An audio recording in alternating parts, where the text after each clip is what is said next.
Matthew was a very loved child. He was an 18-year-old American boy like normal everybody boy. else in this country. Normal is. boy. When he was born, just the cutest little baby with big brown eyes. He was a handsome little boy, and he was very happy all the time. He was such a free spirit. He was so happy all the time, and he had a smile to die for. I remember Matt's smile, boy, I'll tell you something. He was a charmer. Yeah, those eyes of his could probably get him in a lot of trouble. He was always involved, he liked to be involved in sports. We used to play basketball, paintball. And he was always a scrapper, though. That's one thing we liked about him. If you picked on him, he'd pick on your back. Someone to always talk to, personal relationships, someone to depend on. He was a great person, lots of fun. I miss him. I miss him every day of my life.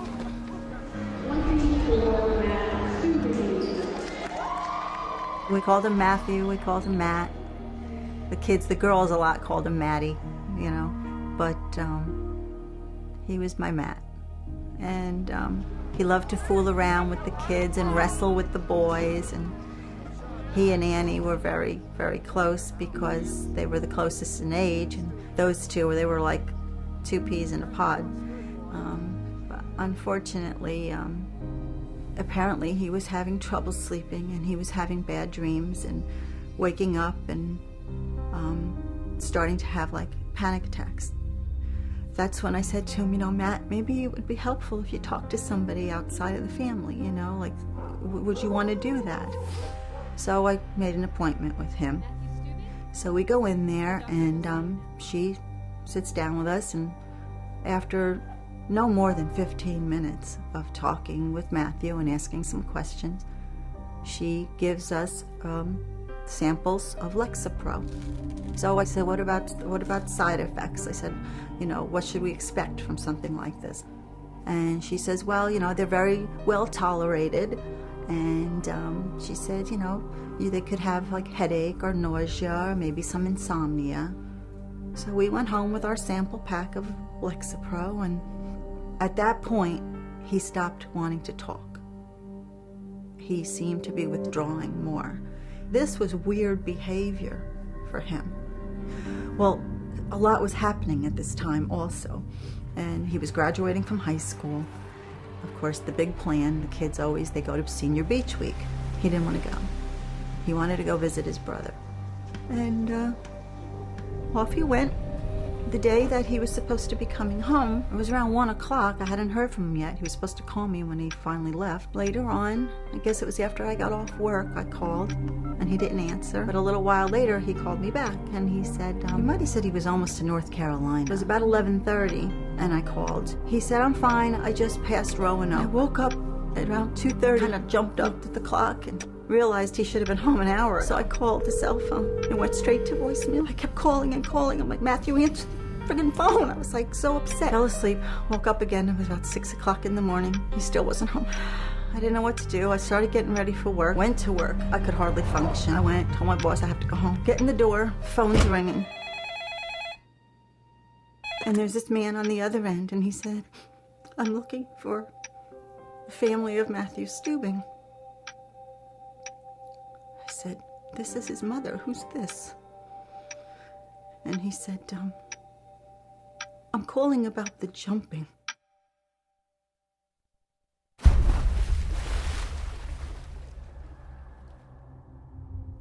Our world blew apart. We couldn't imagine that this had happened. We couldn't understand because this just wasn't Matthew. None of this was Matthew. I mean, it was like, made no sense. It made no sense.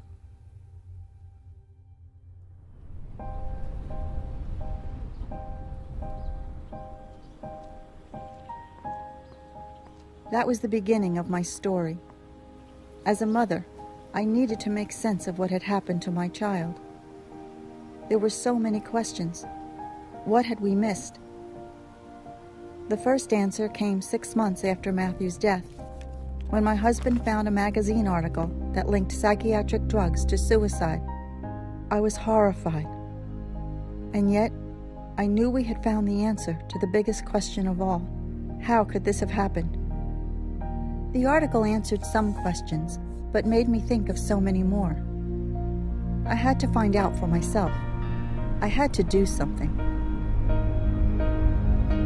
This is for you, Matthew.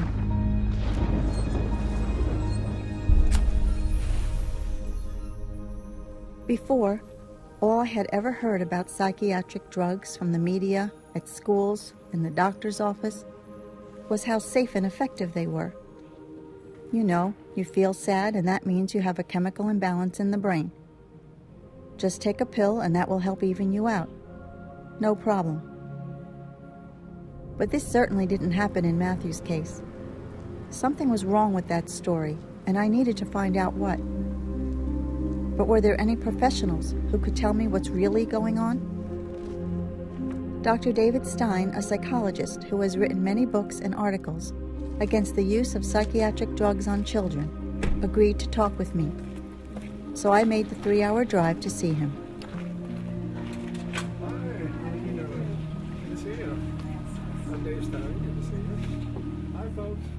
Tell me what brought you to drive all the way down here.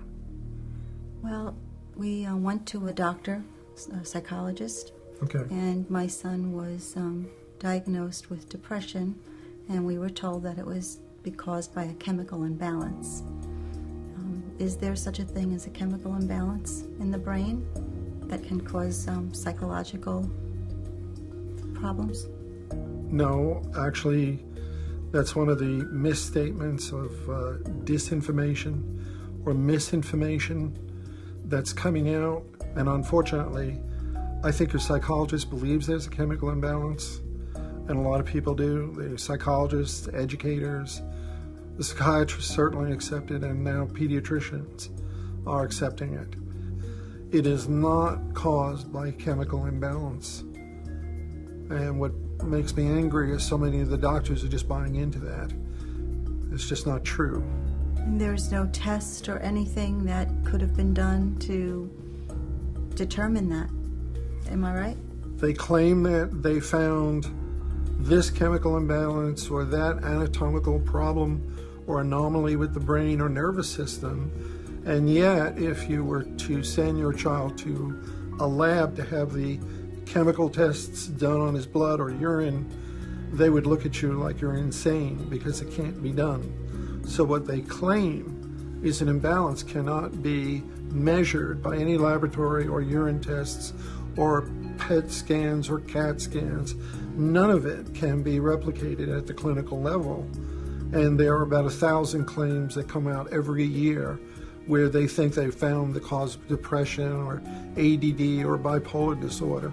None of it is true. Does that answer your question, Celeste? Yes. Okay. I think so.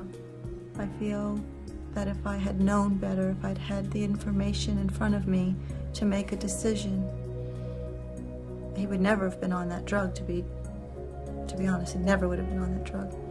And I believe we would have worked it through. So I feel to blame. You feel guilty? I do. I think I'll always feel that way. You did not let your son down. You were an honest parent, honestly seeking help for your son who was having some trouble. And if you went to the bookstore, the books would say the same thing. The same garbage would be inundated through all the bookshelves. So you'd pull one book after another book after another book, and all you would get is chemical imbalance or a neurological disorder and all this.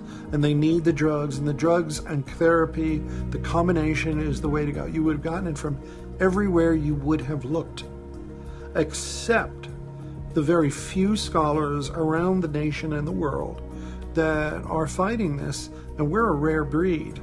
We read deep into literature. You're not at fault, Celeste. I think your attitude will change. But right now, the prevailing and pervasive attitude is what you walked into. It makes me angry. I feel anger at hearing your story. Dr. Stein, thank you so much. God bless you, and I'll help you any way I can. Appreciate it. What Dr. Stein said shocked me. Why hadn't I heard this before? Why hadn't anyone told me this? Was the mental health industry knowingly lying to me? And if they had lied to me, surely I wasn't the only one they lied to. I found out I was not alone. There were a lot of other mothers who had been through similar experiences and were speaking out.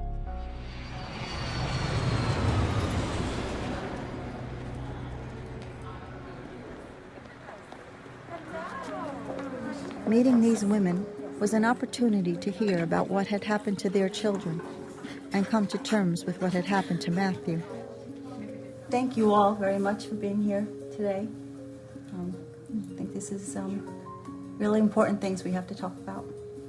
And I've met so many wonderful people through this ordeal for all the wrong reasons. And one heartbreak after another. So I know there are so many stories just right here in this room. And I want people to know what this can do to families and to children. So thank you for being here today and helping me. Thank you. Thank you. You know, they let you think that one doesn't matter. You know, they expect that a certain percentage are going to suffer these side effects, and that's okay with them. One child's dying is But it's not okay from this. It's not okay. No. And there's one, and there's one, and there's one, That's and then right. there's 100, and then there's 1,000, and then That's there's right. 10,000, That's and right. it's not just one. Yeah, and right. one is too many. That's right. But it just goes on and on. When I took Matthew to the doctor, he was diagnosed with a clinical depression, and they said it was because of a chemical imbalance. What happened to you when you took Candace? We took Candace because she was exhibiting anxiety at school. She had started blocking on tests, and I had a couple of teachers say, you know, Candace needs to study for these tests, when I would know that she had, because I used to study with her and she'd always make note cards and everything. But she would get to the test and she would freeze, or else her writing was so horrific that she might have had the right answer, but the teacher couldn't read it, so she'd get it wrong anyway.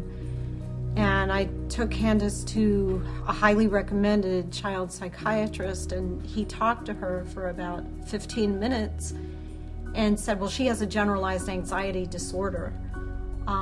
The only way that this anxiety was manifesting itself was in tests. There were no other areas of anxiety. They're not telling you that it's entirely psychologically based and subjective.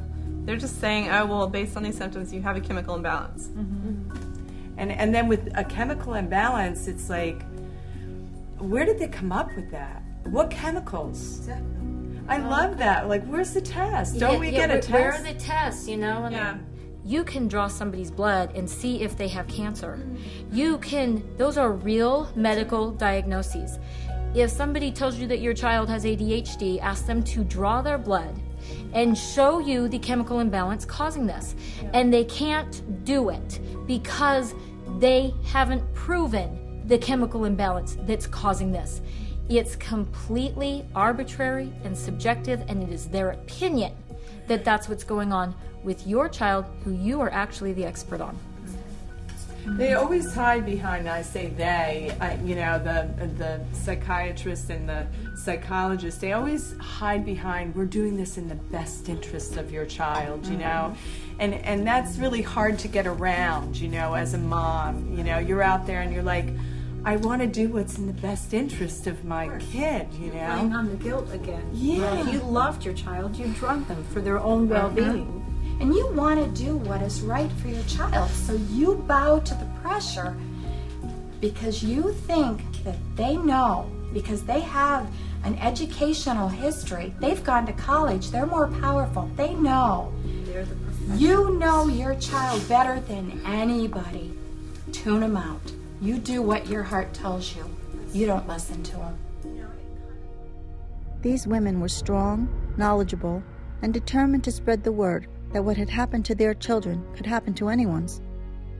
Because when it comes to diagnosing kids with psychiatric disorders, no one really knows what they're doing, as a group of high school students found out when they interviewed psychiatrists at a recent psychiatric convention.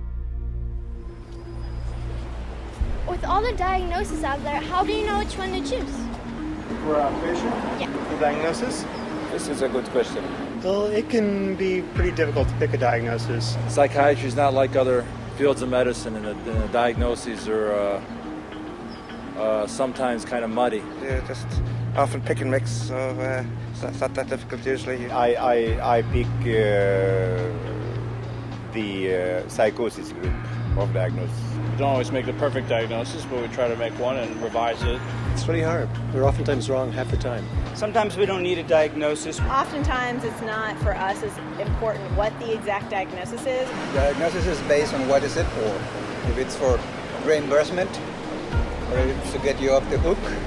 You develop a list of possibilities as to what the diagnosis might be. Well, asking all the questions in your mind. You can't ask all the questions of everybody. You can't ask everybody all the questions. So you have to do the questions in your mind and ask the right questions, and then you pin down.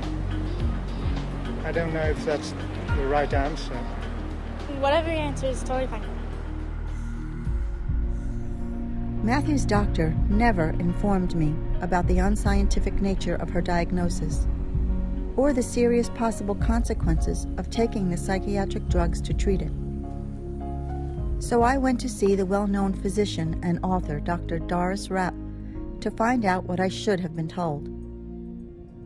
My son was put on the drug Lexapro, and we were told that the side effects were very benign, headache, dry mouth, nausea. What serious side effects should I have been warned of? Well, drugs such as that can cause depression, it can cause dizziness, and there are many isolated reports of almost any area of the body being affected by those. These are the ones that cause the depression, the suicidal thoughts, the heart disease, the metabolic defects. And I think that obviously lung function and cardiac function need to be monitored on children if they are finding enlarged hearts and the children are having heart attacks and strokes and increased blood pressure and irregular heartbeats. And it was found that many times when you stop these drugs, the symptoms don't disappear. You think the shaking is going to go away. It may not go away. And there's nothing more devastating to a young child than to twitch and have these jerks in their body that they can't control. You should have been told to watch for any change in how your son feels or acts or behaves. Any change in his appetite. Is he dizzy? Does he have problems with his coordination? Right. Did they tell you to contact them if there was any change? No. They didn't give you a sheet with side effects? No. That you should have received a sheet that said these are the things you might look for. And if you notice any of these, but I think most people would be scared silly because it might be a whole page of side effects and you might not even know the terms, but you get out a dictionary. Or it's in print that's so small that's right. You can't even You get a magnifying glass. And I'd say that you shouldn't have to be the doctor, but in today's day and age, with so much going on that shouldn't be happening, I'd say parents, go check on what your children are taking. Don't assume that it's normal to have a reaction if you're seeing one. Call your doctor up and complain. Get a second opinion. But you've got to cover yourself in every way that you can possibly cover yourself. I think you can't drug healthy bodies and make them unhealthy in so many ways and expect those individuals to grow up to be a functional, creative persons in the society. They simply won't be able to reach their full potential because the drugs change them. I think it wasn't worth it. What is going on is a sin. God must be standing up there saying, "What are you doing down there?" What are you doing? I agree. Thank you so much. You're going to make me cry. Thank you very much. We have some tea inside here and coffee.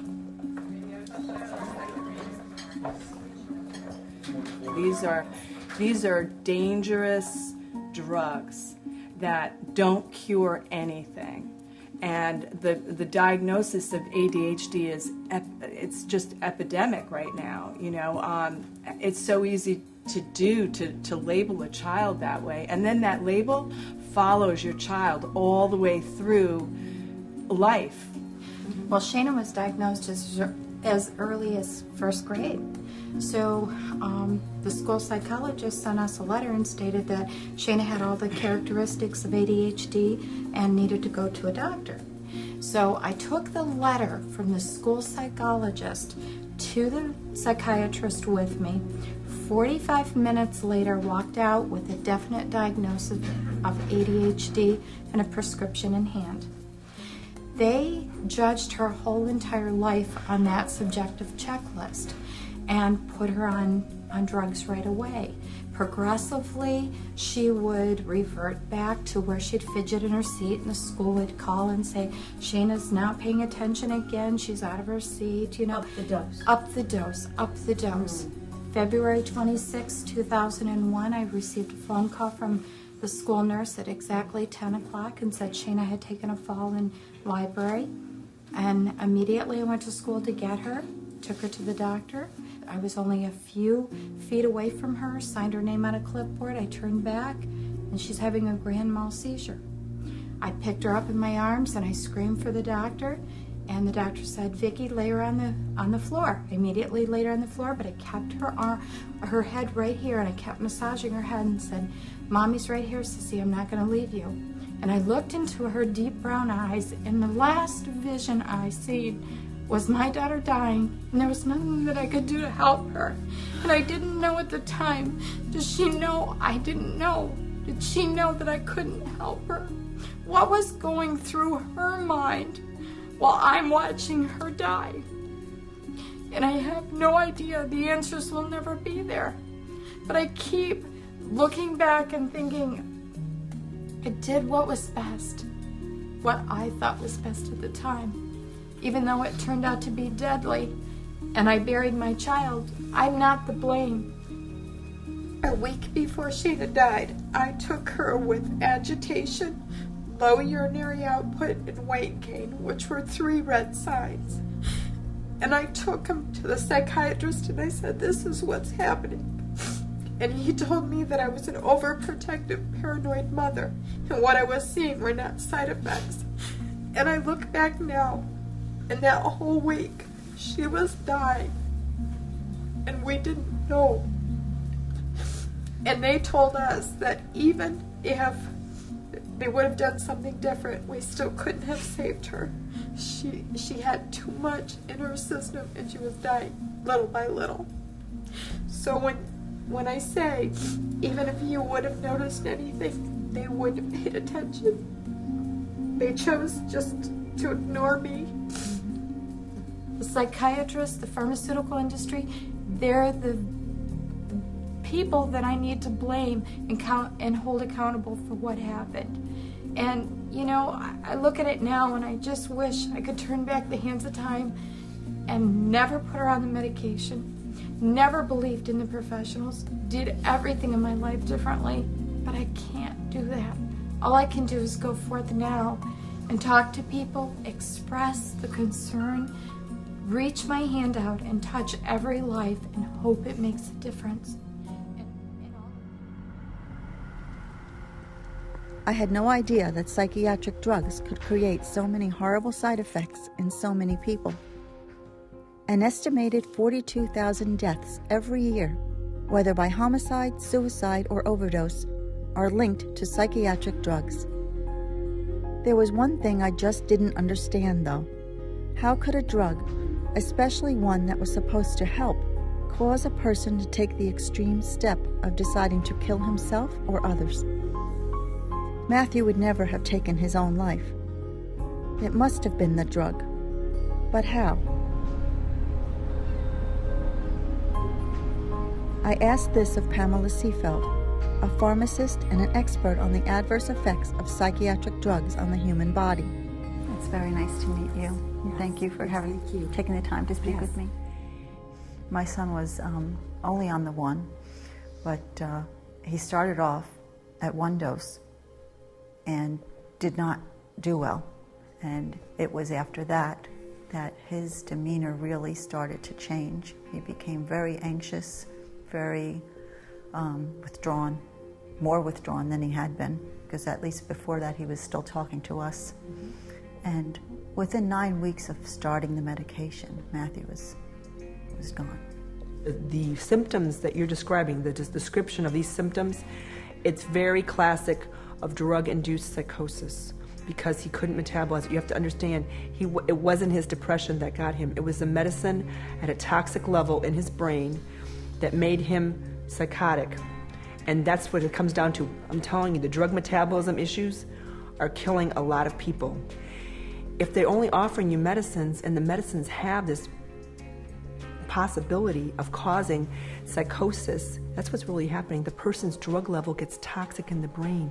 These medicines like Lexapro, Paxil, Zoloft, they have to work in the brain. That's what they do. They pass through the brain, and that they work on those receptors in the brain.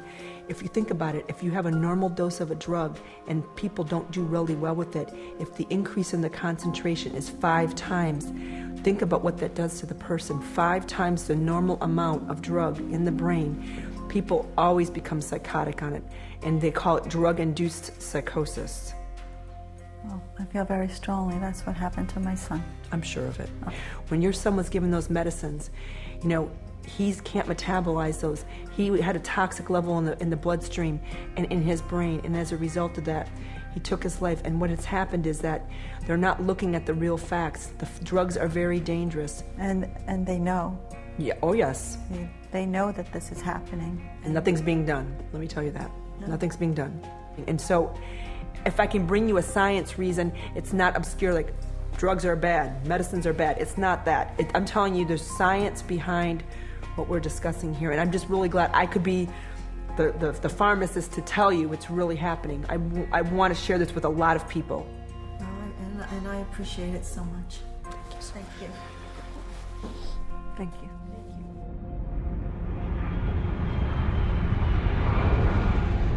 It doesn't take much looking to find some pretty horrible examples of children who became extremely violent after being put on psychiatric drugs. Kip Kinkle, for example, shot his parents, then went to his high school and killed 2 and wounded 23 more while withdrawing from Prozac. Christopher Pittman was taking Zoloft when he shot both his grandparents and burned down their house.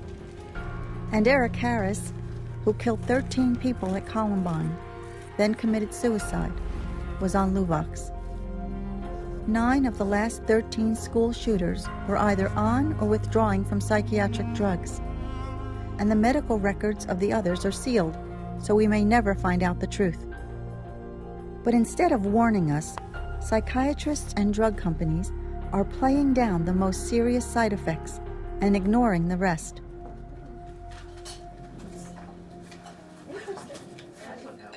Matthew loved his family, loved us so much. When he jumped from the bridge, he was wearing a life vest. The reason, and he wrote it on a note that he left in his truck, and said that he was wearing a life vest so that he could be found, so that his parents wouldn't have to worry about where he was. Now, is this a child who wants to hurt his family? He would have hurt us for the world. Sorry, Annie. But this is what happened. This is what this drug did to my son. It made him someone he wasn't. Matthew, she knows also, because she had a sweet little girl who was only 12 years old. You know, You know what I'm saying? I do know what you're saying, and I still think back to being in that doctor's office and saying, I don't want her on this, and his casualness, his, what are you worried about? And not knowing any different. We've all talked about the fact we just didn't know. But the guilt that comes from watching people give your child medication or giving it to them yourself, making sure they take it because they tell you, don't let them miss a day. That's right. And it ends up killing them. I think about the warning signs that we had that we didn't know were warning signs. I remember sitting there watching Candace go like this, and I said, Candace, what's wrong? And she said, I don't know, I'm just itchy, and not realizing it, that it was that feeling of needles, of burning under her skin, and she was trying to get rid of it, but she was 12 years old and she couldn't tell me. And I'm thinking, it's shaking. Yeah. Showing me how his hands were shaking. And telling me that his heart was beating fast. Candace was shaking, and I remember thinking I really should take her to a neurologist because, you know, her hand is shaking. Sometimes it would be hard to hold something. But not knowing that that was a sign that the severity of the amount of medication in her system, I just assumed it was dry skin. And I think about her curled up in her father's arms laughing. And that's my last time I saw my child alive. Who would ever assume that this happy child that is embraced in her father's love with her sister right there would walk up to her room and hang herself from the valance of her bed? And nobody knew it. They were there. Nobody knew it because we had no signs. I think about days when I thought I was going to die myself because my pain was so intense that nobody could live through the breaking heart that I was suffering. I remember being in a fetal position on my laundry room floor, thinking I was dying, and calling my therapist saying, I don't think I can live. I can't catch my breath. I can't live. And what did keep me living was the fact that I had a surviving child who needed me. And I needed to be there for her because I don't know if I could have done it. And I remember Candace had drawn a little heart on her hand. And in the heart, she had written 911. And then she had covered it with a bumblebee sticker. She didn't know she was going to die. She thought she was going to be saved. She didn't know she was doing this. 12 years old. Oh my. There's Matt. Matthew was sick, but he went to basketball practice. Matthew had 22 points the other night. He was awesome. Matthew's personality was infectious. His love of life was infectious. Everybody wanted a part of it. He was just a breath of fresh air, like sunshine. And people loved being around him. He was outgoing and always smiling and funny and, playful. Matthew was a friend to everybody. He'd play with anybody, young or old or this or that. My first memory of Matt was in the 3rd grade. We had the same teacher. We really became friends in 3rd grade when we had a class together. The first time I had ever met him actually was at a high school football game. And we hit it off instantly. I remember one of the first things I remember about Matt and the Steubings. I remember coming home and telling my dad that they're all a bunch of angels. He was so much fun. He taught me how to skip school. He was always supportive, if there was anything wrong, he knew how to pick you up. We were on a basketball team together. We played basketball together all the time growing up. We spent hours next to each other, ribbing each other, and by the end I was just proud as I could be to finally, at least in one of the games I beat him.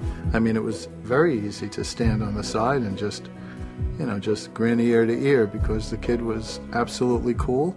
And in my life, he is still cool. The more I learned just how much our kids are being drugged, the more outraged I became. But I was truly horrified at the extent of psychiatric drugging that is forced on children who don't even have a parent to protect them. No one knows this better than foster child counselor Sonia Mohammed, who works with the County of Los Angeles, dealing every day with children diagnosed and forced to take psychiatric drugs. My personal experience has been that these drugs are very, very dangerous. We don't see any evidence of them doing or accomplishing the things that the parents are being told that they're supposed to accomplish. And unfortunately, there are many stories like yours, which is so unfortunate. My heart is with you and your family that you had to experience this, because no one is really listening to any type of alternative conversation regarding this. It seems that foster children are much more likely to be medicated than, say, other children. Why is that? Several reasons. The main reason being is we don't have time to deal with you. That's my take on it. So what we'll do is shut you up and we'll shut you down. That's basically it. Most of the kids that are placed by the Department of Children and Family Services, they're there because they were removed from their homes because of abuse, whether it be emotional abuse, physical abuse, sexual abuse, a combination thereof. It doesn't seem to occur to the system that this kid is scared. This kid, if they are a victim already of abuse or of some form, that they already are traumatized. And so many of the kids are immediately, in some cases, referred to the local psychologist and diagnosed with something. And then as a consequence, then the drugs are recommended. What I have mentioned to some people before is that I have been in homes where I saw the kids' files piled up in a worker's arms, the files taken to the local psychiatrist. The psychiatrist write a diagnosis, write prescriptions, and they've never even seen the child. Based on what they've read in a file? Based on absolutely nothing, because there was nothing but the manager's or whomever case worker's word that this kid is acting out. So we don't even really sometimes have anything in writing other than they're not cooperating with the program, they're crying too much at night, they refuse to go to school in the morning, and that sort of thing. Just verbal information, not even any notes that the psychiatrist can actually follow. What type of diagnosis are they giving? Are they calling them ADHD? Well, always ADHD. Everybody is ADHD. That's the beginning one. And then bipolar, and then manic depressive. For foster kids, it's disastrous because many of them, they're bouncing from home to home, school to school, and they're not learning. And so, of course, they're learning disordered, and all of them are emotionally disturbed, and all of them are ADHD. And I would probably say in Los Angeles County alone, we have probably about 50,000 kids in the system. And I would be willing to say... In the foster care system? Yes, in Los Angeles County alone. We're not talking Orange County, any of the counties up north. What percentage of those do you think are on drugs? I would be willing to say from experience well over, somewhere between 50% and 75%. It's astounding. Thank you so much for everything.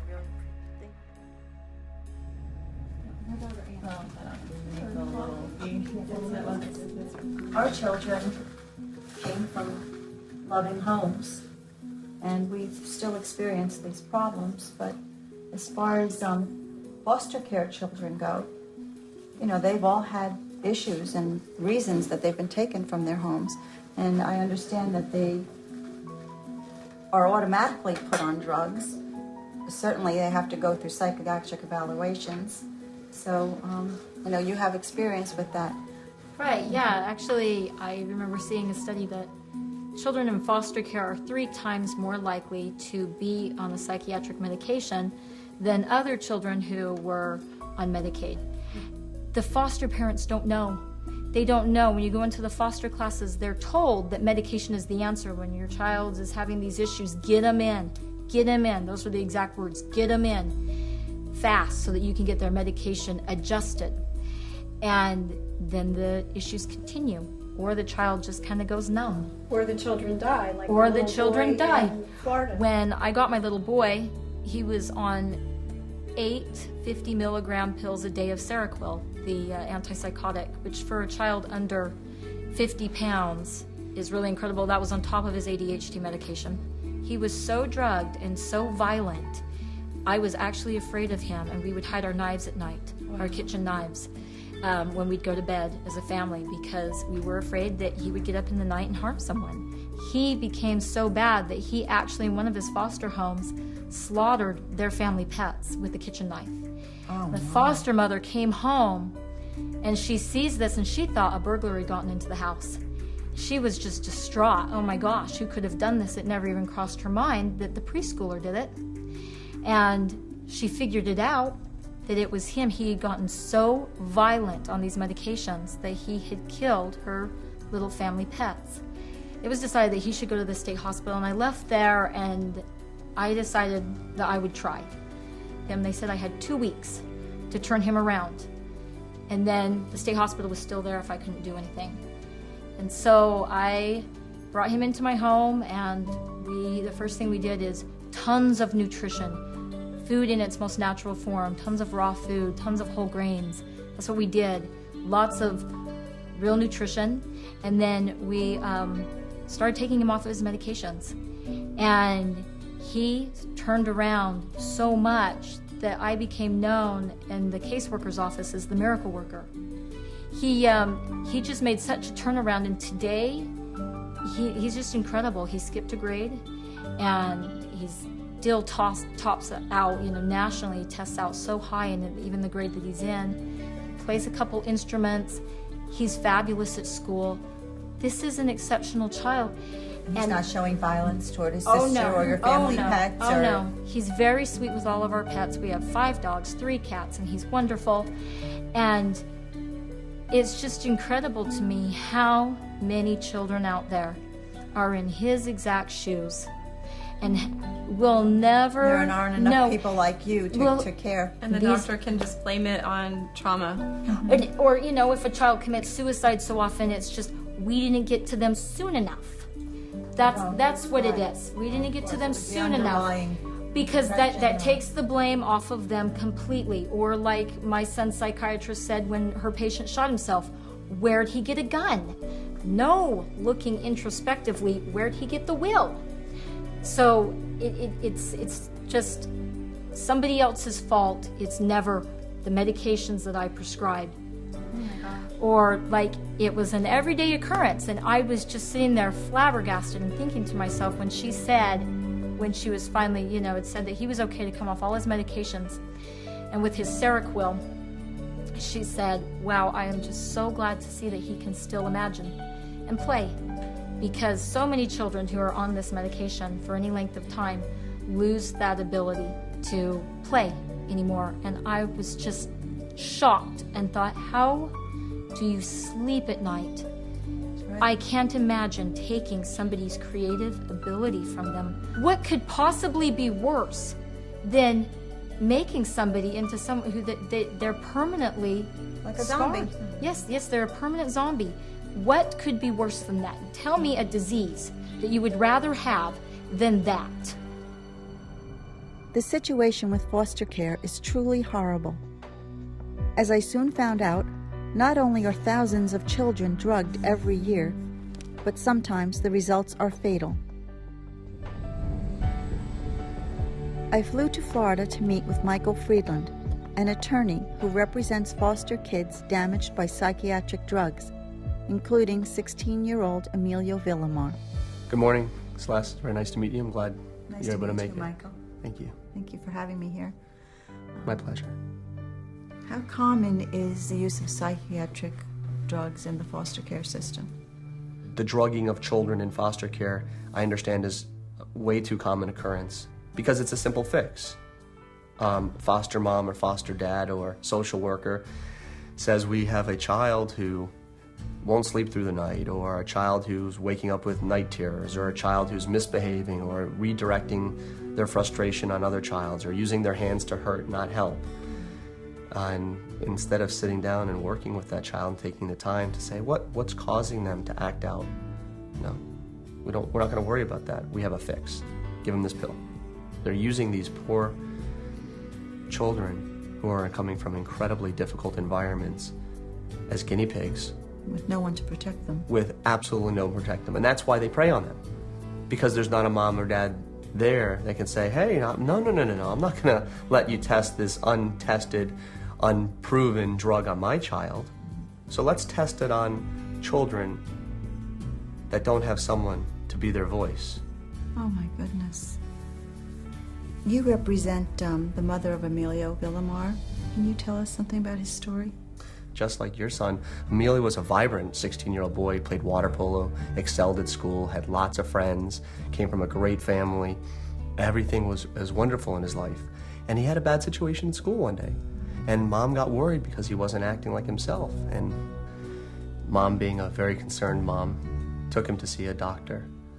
And the doctor, without really any kind of diligence or any kind of thought, put him on a varying combination of different incredibly powerful antipsychotic drugs over the next 12 months, leading to a cardiac event that led to his death. My goodness. How many drugs was he on? Over the 12 months that this physician treated him, he was on 17 different drugs at different times and different dosages and in different combinations. Oh my goodness. And those drugs killed him. Right. I believe that. I believe that's what happened to Matthew. Not knowing all the facts of Matthew's story, there's no question in my mind that the drugs played a role. I mean, these drugs are dangerous. They're dangerous for adults, let alone children. And they're being prescribed recklessly, they're being administered recklessly, they're being promoted even more recklessly. Michael, thank you so much for what you're doing and for letting me come in here and speak with you today. It's my pleasure. Again, sorry for what you had to go through. I can only hope that what you're doing saves other families from having to go through that same tragedy. I hope so. Oh, Matthew's got you now. Hello. Say hi.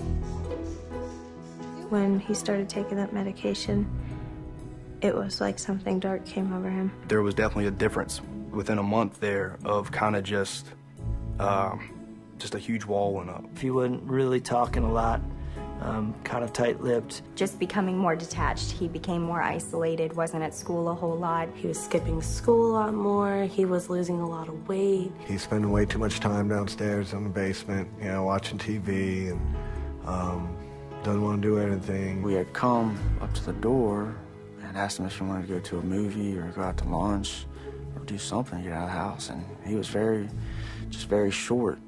I didn't want to do anything. He told me to get out of his room and close his door. And he'd never said that to me before.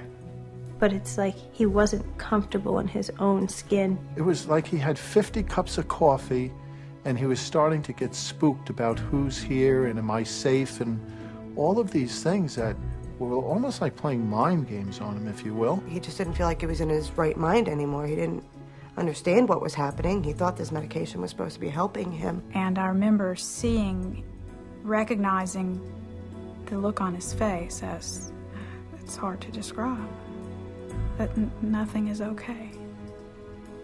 There's no future, just complete despair and sadness in his eyes. In the last few weeks, I've had to face the fact that all this drugging of children isn't happening by accident. The drug advertising is everywhere, and it's obvious. But the real surprise was to see how heavily psychiatric treatment is being pushed in our schools, right under parents' noses.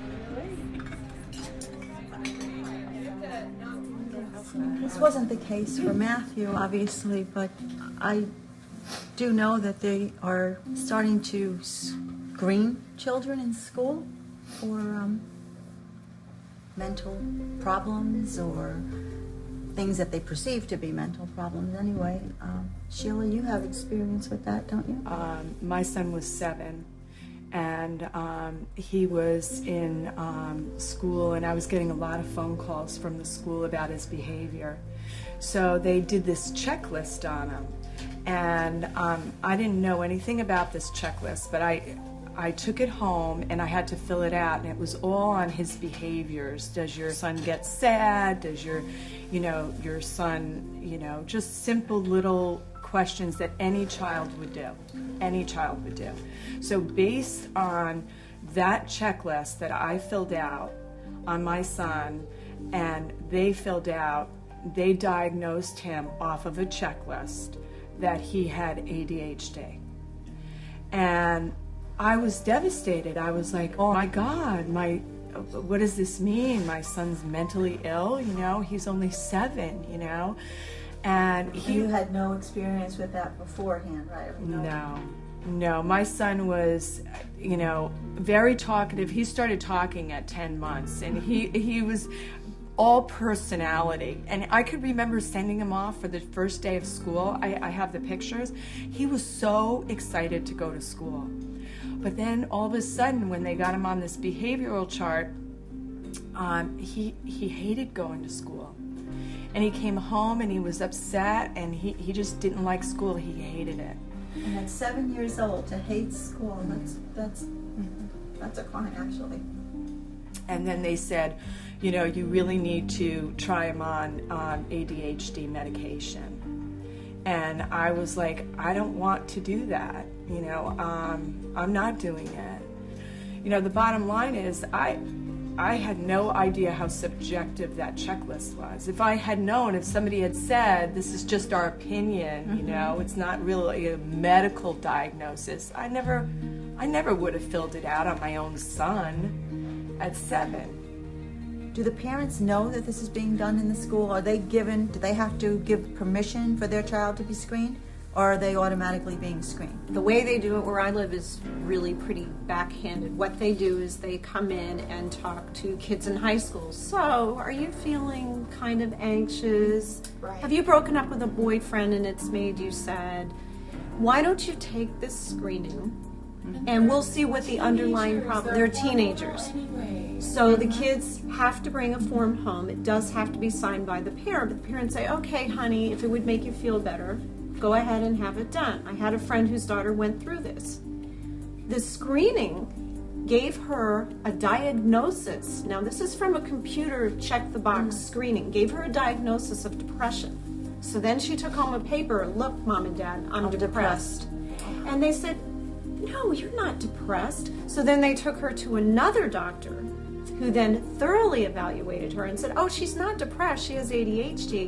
And they put her on medication for ADHD. And the mom said to me, but I'm so glad she had the screening because now we know she's not depressed. Oh. They didn't treat it the same way. They did treat it the same way. They did.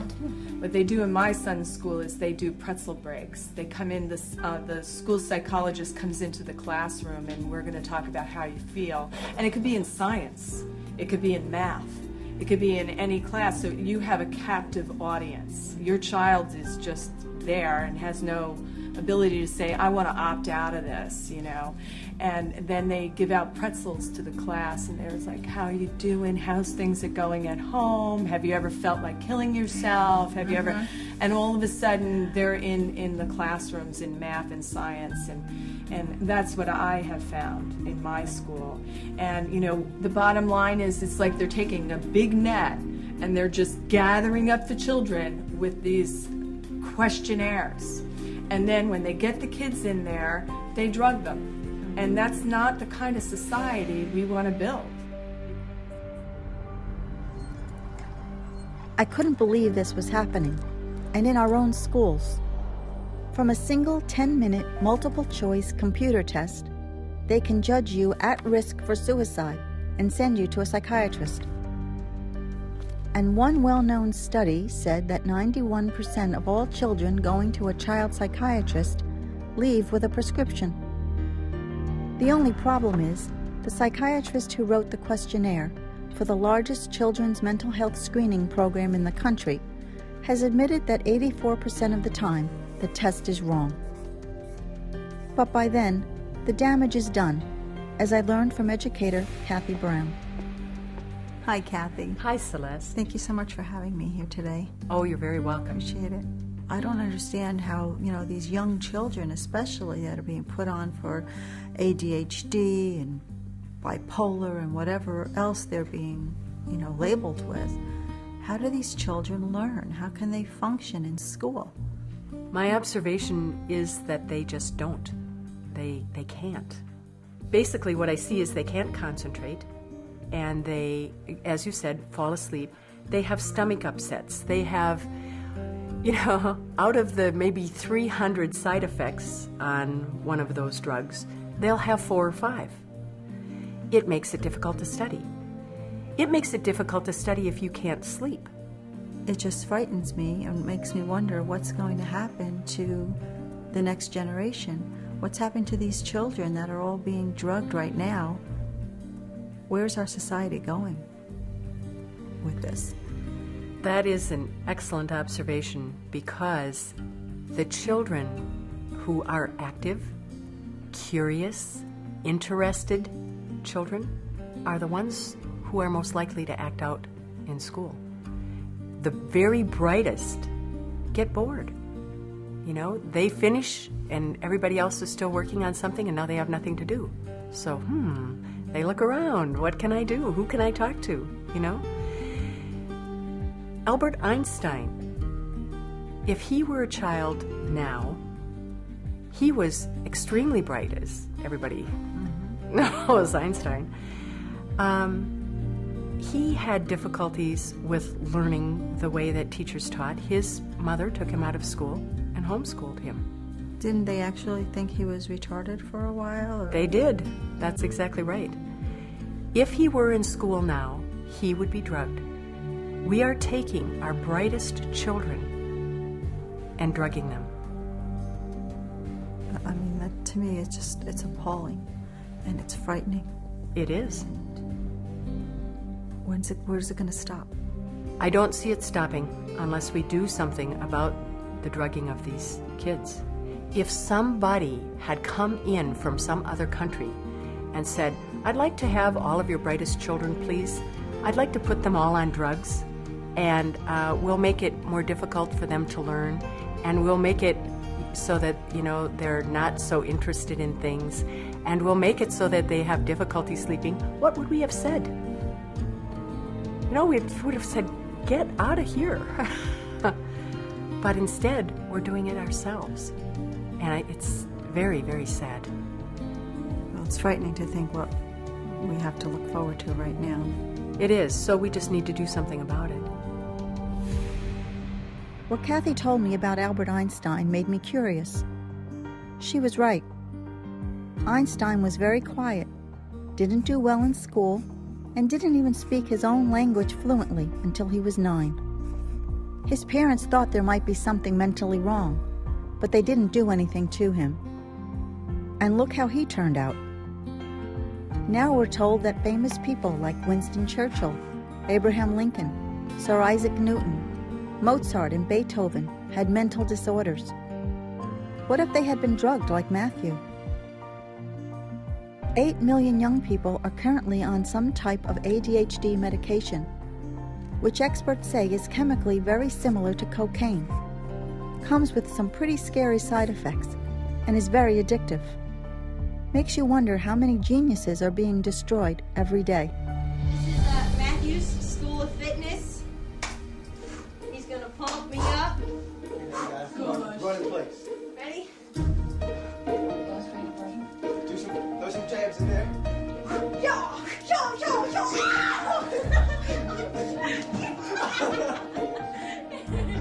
When I heard the news of my brother's death, I couldn't be more shocked. I was at home. I think it was a Saturday night. I was hanging out with a friend. Friday night is when I found out. I was on my way back from vacation when I found out. The phone rang at about 4 in the morning. My roommate waking me up 5:30 in the morning on Friday, telling me the police were there. I didn't believe it. I thought it was the worst joke ever. I just didn't believe it. I said, that can't be him. It's a mistake. I said, Dad, it's a rumor. That's crazy.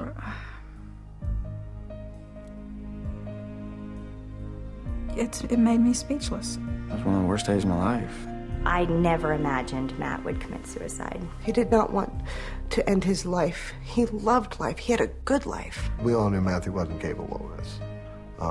A boy doesn't smile like that for 17 and a half years. And then 6 months later go and do this without any help.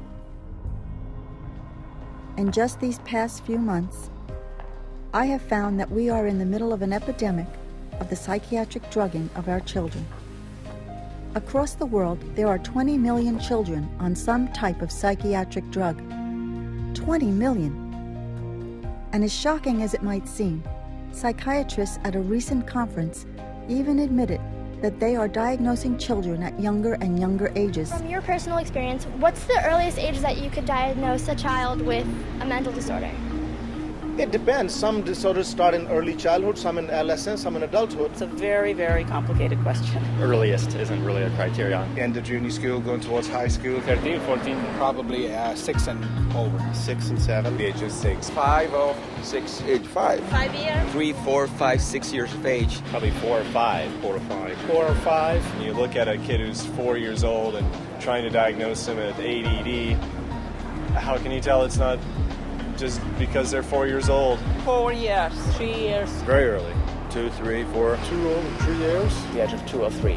3. Toddler. Before 18 months. They can actually see signs as early as the age of 1. It's a few months probably. Babies. The newborn. Newborns. In the uterus. Pre-birth, that's what we wish. Psychological problems start even when you are in the mother's womb.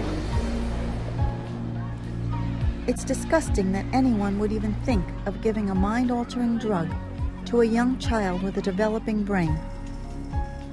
But what about the children drugged before they are even born?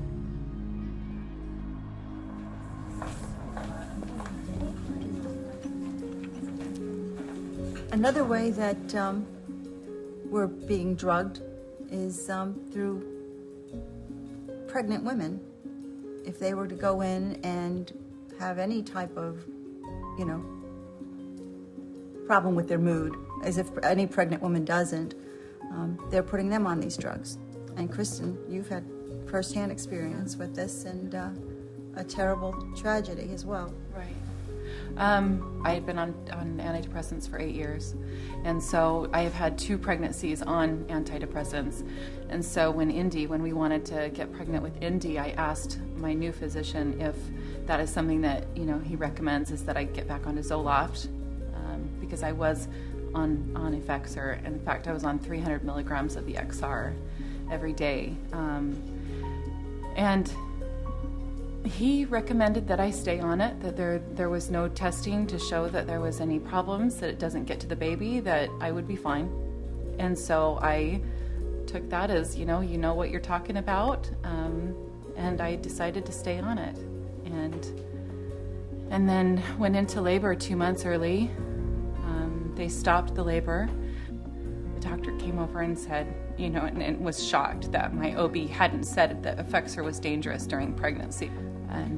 But he had immediately called down to the NICU and said that we have an Effexor baby and to be ready.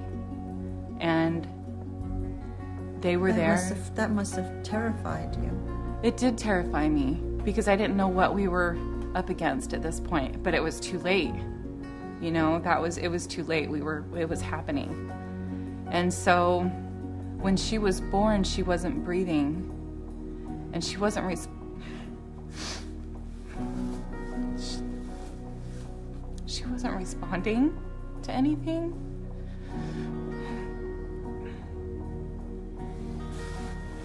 And at that point, when they finally did get her to come around, it was almost like that part of the damage that I had done was over, that it was okay. Oh my gosh, she's safe, she's okay, she's breathing. And no doctor told me that, through the breast milk, could she be getting any kind of the medication. We were in and out of, the hospital because she had severe problems with jaundice. She had severe problems with vomiting. She was lethargic, and she would eat maybe 5 to 10 minutes and then fall completely asleep, to the point where we would have to jottle her over and over and over again just to get her to be coherent enough to eat again or want to eat. She wasn't gaining weight. We came up, the pediatrician wanted to put her on medication, and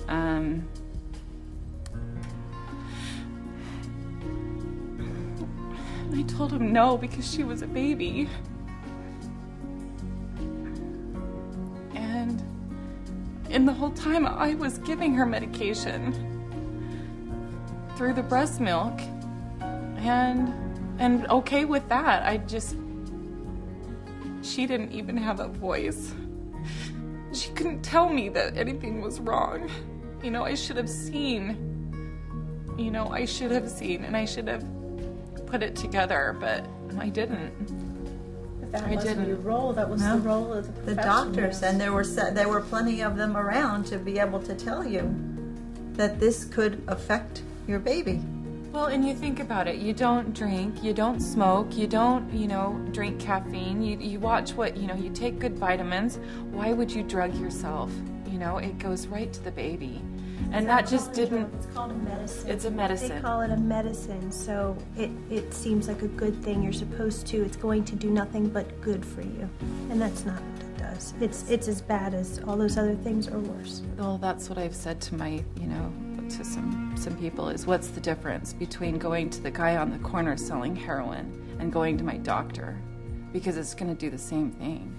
I did the same thing. I breastfed for 4 months on Zoloft. And the whole time they told me it was safe, and the only problem was watch out for sedation. But they never said, because sedation could kill your baby. Your baby might not ever wake up.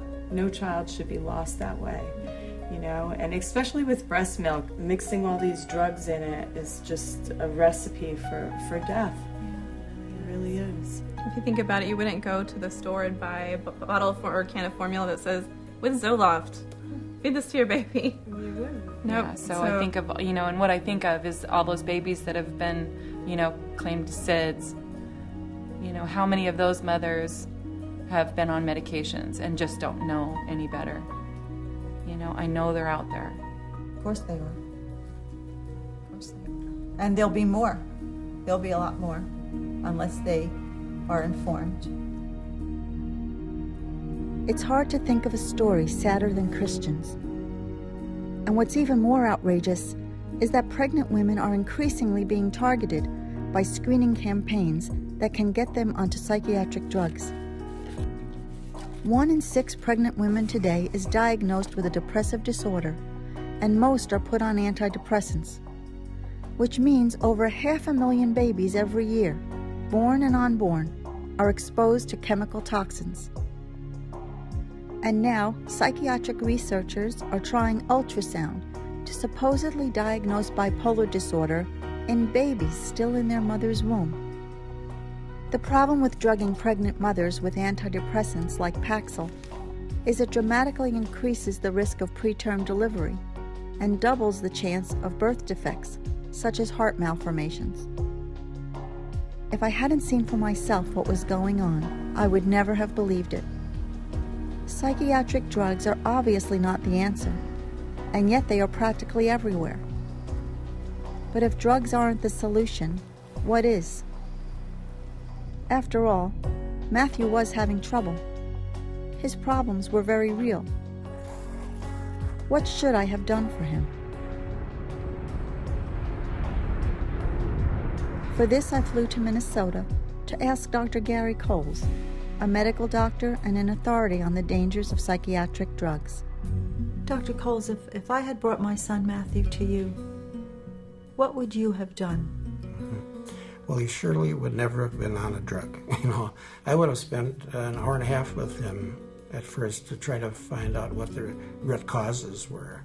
Make sure he didn't have some physical problem for sure, hypothyroidism, for instance. So you would have done some basic blood work and Yes. physical exam. Sure, because there's so many things as far as nutrition are concerned, and that can lead to sadness or social situations. What kind of stress was he under, etc. What kind of diet he was under. If we're well nourished and being jolted by a girlfriend or something might not affect us, but if we're malnourished, that might make us angry or depressed or aggressive. Yeah. So I would have taken an extended history. That would have been the most important thing. And then probably if he hadn't had any laboratory tests, I would do some sort of laboratory testing to make sure he wasn't anemic, make sure he didn't have electrolyte abnormalities, make sure that he didn't have any urinary or kidney problems, etc. Make sure he didn't have a brain tumor. All those sorts of things. So many things that could and should have been done before he was put on a drug? In my practice, in the last 10 years, I never had to put a person on a drug. Right. Doctor, are there any other underlying causes that you can think of that could have been at the root of Matthew's problem, or other people that go in with these symptoms? Even though it's most likely some combination of the things we've talked about already, there are certainly physical illnesses, infectious diseases that can contribute. Allergies? What if there was... Sure, could be allergies, bacterial infections, mercury in the vaccines, aluminum in the vaccines. Matthew's room was in the basement, it's a finished basement. Now, there were windows in his room, but still, it gets musty down there. There's mold. Are there things that could have... Toxic fumes, of course, and carpets will have all sorts of toxins in them, funguses and things like that, mold and mildew are toxic to the body and probably the brain. So there's a list, I'm sure, of hundreds of physical bacterial illnesses that maybe can contribute to chronic fatigue or sadness, perhaps, or lack of energy. So there's a lot of holistic approaches to physical health, mental health, spiritual health, everything. And drugs just alter the brain. You know, they never cure anything, and then they make you permanent patients, which is great for business and bad for patients. And completed suicide is just one of the thousands of adverse effects that the industry refuses to acknowledge. So our brain nutrition is extremely important in mental ill health, getting people off the drugs, good nutrition. That's the way to cure. And then you have lost a patient for life. But that's what doctors are supposed to do. That's what your goal is supposed to be. We're supposed to cure people and not make them chronically ill and requiring monthly visits for the 2-minute prescription. Thank you so much for sharing everything that you know with us. You're welcome. It was really wonderful to meet you. What are you doing? Say hi to the camera. Hey. Say hi. I have a million number one things that I miss about Matthew. I can't go on a list. I miss the camaraderie. I miss him at the kitchen table. I miss him at Christmas. I miss the things that we did together. Everything. His presence. I just wish he was still here. I know how much fun he'd be having. I know he would love to see Ryan's little boy and my niece and be there for his family and us. Next week when I see my other 2 brothers, as much as everybody's going to be there, we're still going to be one man down. You know, a part of us all went with him, and that part is sorely missed. It is achingly missed. I don't like that all the people closest to me have got a huge hole and a huge ache that doesn't go away. They were amazing. Love for each other. It just tore all apart. For some drug companies, bottom line. My friends get to visit their brothers at college, and they have their little brothers on speed dial. And I have to visit mine in a cemetery. Because someone made a decision that this information wasn't going to make them money. Is what it came down to. Or it wouldn't get their drug approved. So I visit my brother in a cemetery on his birthday, and on my birthday, and on Christmas, and any random day of the week. I go there. But I won't see him get married, and I won't see him have kids. And he won't be there for me when I do those things. Because he's not here.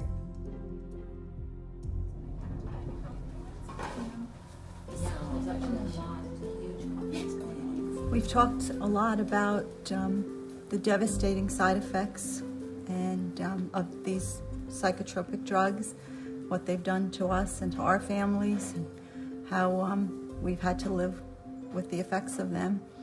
But there are other alternatives to taking those drugs, and I just wanted to talk a little bit about what they are and what experience you might have with them.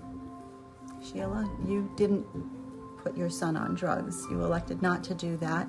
What did you do to help him to get through his situation?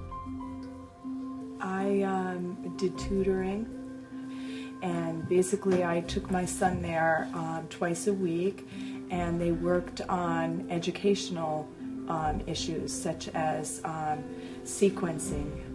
What I found out was that he had a real problem with his language. So it was like a very positive approach to his behavioral issues, because they were underlining educational issues that were not being addressed in the classroom. He needed more one-on-one, which he wasn't getting. So it was probably making him feel inferior, or, you know, this helped to boost his confidence and made him do better in school. He did much better in school, and it really helped his self-esteem, and I saw a big improvement. So I did a lot of the educational resources. And I was just going to add that some students, like in the way the classrooms are, they don't necessarily fit in well, and a lot of parents are now doing homeschooling because their children don't have the pressure of what the school system wants, and I think that for some people that's a really great solution. I say exercising is a wonderful way to, you know, relieve the stress and to... There is a study that I found one time that was talking about how great exercise is for you.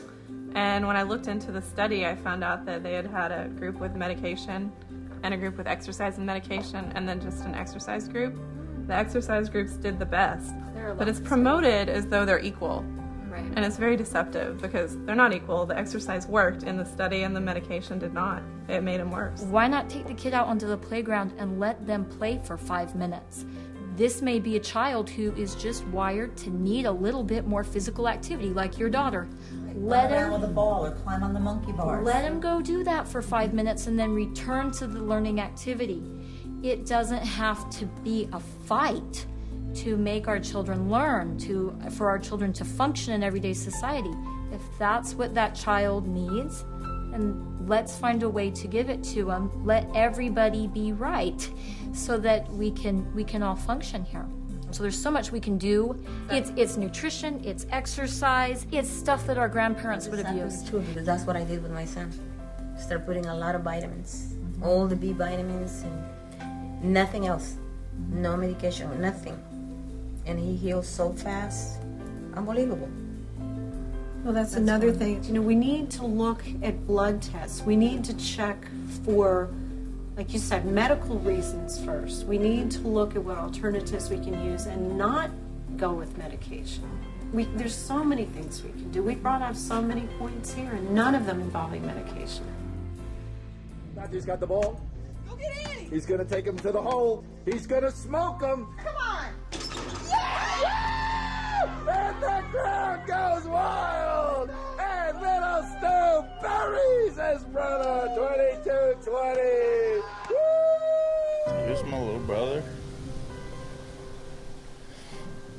I remember the day that he became not so much cooler, but just my equal. Like, I remember the day where everything flows downhill, you start beating up your little brother, but I remember the day that he actually looked at me and said no more. And we started looking at each other as equals. You want to go on vacation, you want to do this together, you want to do that together, and just, he started becoming my best friend. And he shouldn't have been so on these pills that it fucked him up. I mean, like, one day he's way happy, and the next day he's just way out of his mind, sad, and I'm just like, what's wrong, man, what's going on? And it's just, one day we're best friends, and the next day he just don't even know who he is anymore. I didn't know what to do, so I just leave him alone. I tell him all the time, I miss him. I miss him. I wish he was here. I wish we didn't have to do this shit for him. Like, it just sucks, man. I don't like it. I don't like it. I don't like what it's made me. I don't like what it's made my family. It's destroyed us, man. Like, in a sense, it's grown us tighter as a family, but in a sense, it's just fucked everything up, man. It's just ruined everything. Oh, fuck.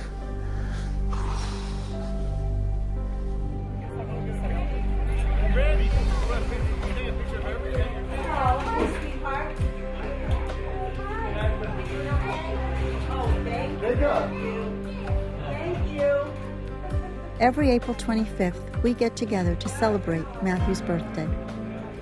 We make a cake, share fond memories, and remind ourselves of how lucky we are to have known him. We love him, we miss him, and we are so grateful for all of you who have supported us through this. You could say it's our way of healing, but the pain never really goes away. Of course, we aren't the only ones. There are all the brave women I had met who continue to speak out in spite of the emotional hurt it must bring them. They were all so moving. Sheila, who fought her entire school district for the right to leave her child unmedicated. Irma, who got her son out of a psychiatric hospital where he was involuntarily incarcerated after a mix-up of medications gave him hallucinations. Matthew, whose daughter killed herself while on psychiatric drugs given to her only because she was nervous before tests. Vicky, whose poor, sweet little girl died in her arms. Amy, whose violent drug reaction toward her own baby should frighten any new mom. Christian, who was assured she could take psychiatric drugs while pregnant, and whose baby, Indiana, paid the ultimate price. Karen, bringing her foster children back from the depths of psychiatric drug toxicity. And of course, my daughter Annie, Matthew's sister and best friend, without whom I couldn't have made it through this process.